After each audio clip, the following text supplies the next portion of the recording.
చేశాడంటే ఏమనాలి వీళ్ళని? ఎప్పుడైనా 5 సంవత్సరాలుగా మీరు చూసారు, ఒక్కసారైనా సరే ఈ గంజాయి గురించి సమీక్ష చేశాడా ఈ ముఖ్యమంత్రిని అడుగుతున్నా మిమ్మల్ని. అలాంటి వ్యక్తికి పరిపాలించే అర్హత ఉందా అని మిమ్మల్ని అడుగుతున్నా. మన పిల్లల భవిష్యత్తు సర్వనాశనం చేసే పరిస్థితికి వచ్చారు. వ్యవసాయంలో ఏ పంట లేదు, కానీ గంజాయి పంట మాత్రం బ్రహ్మాండంగా ఫుల్గా అభివృద్ధి చేసే పరిస్థితి వచ్చింది. మనకు తెలియకుండా మన ఊర్లో కూడా గంజాయి అమ్ముతున్నారు. ఎక్కడ కూడా దొరికే పరిస్థితి లేదు.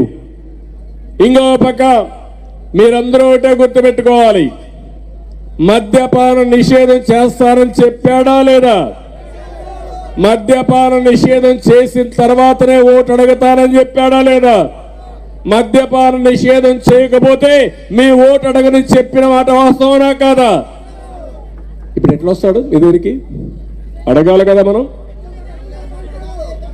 ఇప్పుడేం చేశాడు? నాసిరకం మద్యం విపరీతంగా దోచుకుంటున్నాడు. పేదవాళ్ళ ఆరోగ్యంతో ఆడుకుంటున్నాడు. పేదవాళ్ళ జీవితాల్లో సర్వనాశనం చేసే పరిస్థితి వచ్చాడు. ఆడబిడ్డల మాంగళ్యాన్ని తెంచేసే పరిస్థితికి వచ్చాడు. కొన్ని వేల మంది చనిపోయారు. అయినా ఈ ముఖ్యమంత్రి ఏమాత్రం కూడా సిగ్గు ఎగ్గు లేకుండా ప్రవర్తించే పరిస్థితికి వచ్చాడు. ఇంకో పక్క ఎన్నికల సమయంలో మీరు చూశారు, పోతూ పోతూ ఎవరడిగినా సిపిఎస్. అదేంటది? పెద్ద కష్టమేంటి? ఒక వారంలో ఎన్ని వారాలైనాయి చేశాడా ఇప్పటికి? అంటే ఏ విధంగా ప్రవర్తించాడు? ఇది ఒక ఉదాహరణ మాత్రమే. ఈరోజు అంగన్వాడీ టీచర్లు ఉన్నారు. నేను అడుగుతున్నా, నేను ఆ రోజు 4,000 రూపాయలు నెలకు జీతం ఇస్తా ఉంటే అంగన్వాడీకి 10,500 రూపాయలు చేసిన ఘనత తెలుగుదేశం పార్టీది. నేను ఒకటే ఆలోచించాను, వాళ్ళు కూడా చాలా కష్టపడుతున్నారు, మన పిల్లలకి పౌష్టికాహారం పెడుతున్నారు. అలాంటి వారిని ఆదుకోవాలనే ఉద్దేశంతో నేను ఆ రోజు వాళ్ళ జీతాలు పెంచి వాళ్ళకు ఉద్యోగంలో కూడా కొంత సెక్యూరిటీ ఇచ్చాను. ఈరోజు మీరేం చేశారు? అంగన్వాడీ కేంద్రాల్లో తాళాలు పగలగొట్టి వాళ్ళ సెంటర్లోకి ఎంటర్ అయ్యే పరిస్థితికి వచ్చారు. నేను ఒకటే అడుగుతున్నాను, మీరు హామీ ఇచ్చారా లేదా? ఇచ్చిన హామీని ఎందుకు నిలబెట్టుకోని నిలదీస్తున్నా.